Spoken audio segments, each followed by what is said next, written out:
नमस्कार। ध्येय आईएएस में आपका स्वागत है।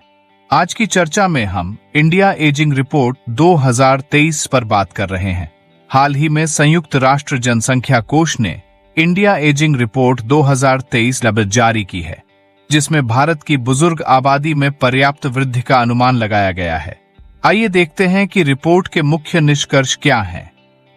रिपोर्ट में कहा गया है कि 2022 और 2050 के बीच 80 वर्ष और उससे अधिक आयु के व्यक्तियों की आबादी में लगभग 279% की वृद्धि होगी।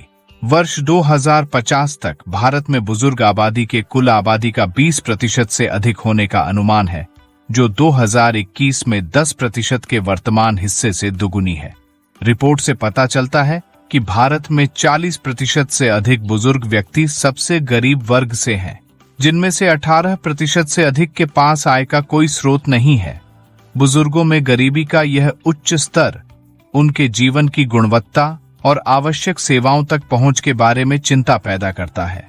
इसके अलावा रिपोर्ट में बुजुर्गों के बीच जीवन प्रत्याशा में लैंगिक असमानताओं पर भी प्रकाश डाला गया है।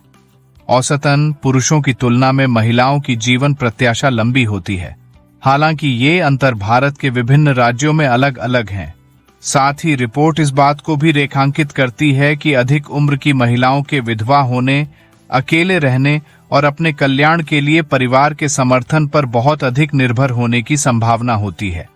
आपको बात दें कि विभिन्न राज्यों में बुजुर्ग आबादी में महत्वपूर्ण असमानताएं हैं, जो भारत के भीतर जनसांख्यिकीय परिवर्तन के चरणों और गति में भिन्नताओं को दर्शाता है।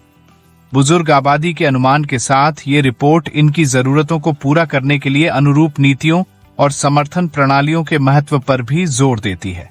रिपोर्ट में कहा गया है कि वृद्ध महिलाओं, विशेष रूप से विधवा और आश्रित महिलाओं द्वारा सामना की जाने वाली अनूठी चुनौतियों का समाधान करने के लिए नीतियों का विकास करना चाहिए, ताकि उनका कल्याण और गरिमा को सुनिश्चित किया जा सके।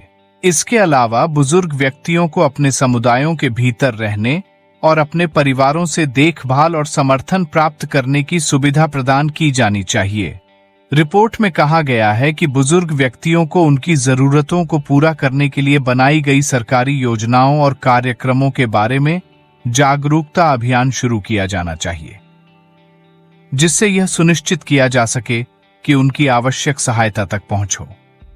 साथ ही बुजुर्गों को प्रभावित करने वाले मुद्दों पर विश्वसनीय डेटा एकत्र करने के लिए राष्ट्रीय नमूना सर्वेक्षण, राष्ट्रीय परिवार स्वास्थ्य सर्वेक्षण और भारत की जनगणना जैसे राष्ट्रीय डेटा संग्रह कार्यक्रमों में वृद्ध व्यक्तियों से संबंधित प्रासंगिक प्रश्नों को शामिल किया जाए। अगर हम वैश्वीकरण के बुजुर्गों पर प्रभाव की बात करें तो वैश्वीकरण का भारत की बुजुर्ग आबादी पर सकारात्मक और नकारात्मक दोनों प्रभाव पड़ रहा है। जहां इसने बुजुर्गों के लिए स्वास्थ्य सेवा की पहुंच, आर्थिक अवसरों और प्रौद्योगिकी की पहुंच में सुधार किया है, वहीं इसने उम्रवाद, आर्थिक असुरक्षा, सामाजिक अलगाव और स्वास्थ्य जोखिमों से संबंधित चुनौतियों को भी पेश किया है। नीति निर्माताओं और समाज को वैश्वीकरण के युग में बुजुर्गों के लिए सहायक और समावेशी वातावरण बनाने के लिए इन प्रभावों पर विचार करना चाहिए। रिपोर्ट वृद्ध महिलाओं द्वारा सामना की जाने वाली चुनौतियां पर विस्तार से विश्लेषण करती हैं। आइए हम समझते हैं कि वृद्ध महिलाओं किस प्रकार की चुनौतियों का सामना कर रही हैं। वृद्ध महिलाओं को रोजगार के अवसरों तक सीमित पहुंच, उनके काम के वर्षों के दौरान कम मजदूरी और अपर्याप्त बचत या अल्प पेंशन लाभों के कारण वित्तीय निर्भरता का सामना करना पड़ता है। उम्र बढ़ने के साथ महिलाओं में स्वास्थ्य संबंधी चिंताएं उनके जीवन की गुणवत्ता और स्वतंत्रता को कम कर देती है।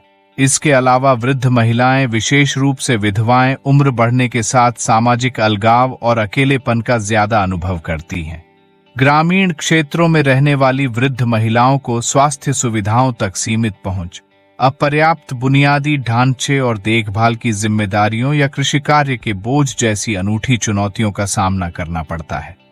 इसके अलावा रिपोर्ट बताती है कि निम्न सामाजिक आर्थिक पृष्ठभूमि वाली, आदिवासी और अल्पसंख्यक समूहों से संबंधित महिलाएं को वृद्धावस्था में ज्यादा जटिल चुनौतियों का सामना करना पड़ता है।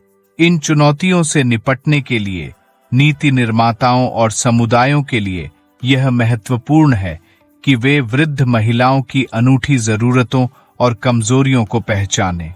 वित्तीय स्वतंत्रता को बढ़ावा देने, स्वास्थ्य सेवा तक पहुंच में सुधार करने, सामाजिक अलगाव का मुकाबला करने के लिए रणनीतियां विकसित की जानी चाहिए। इसके अतिरिक्त जागरूकता बढ़ाना और उम्रवाद एवं स्त्री द्वेष को चुनौती देना समाज में वृद्ध महिलाओं के लिए गरिमा और सम्मान सुनिश्चित करने की दिशा में आवश्यक कदम है।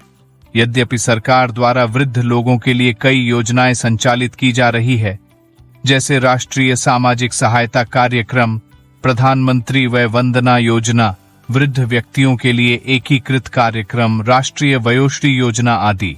इन सरकारी योजनाओं और पहलों का उद्देश्य बुजुर्ग व्यक्तियों को वित्तीय, सामाजिक और स्वास्थ्य सेवा संबंधित सहायता प्रदान करना।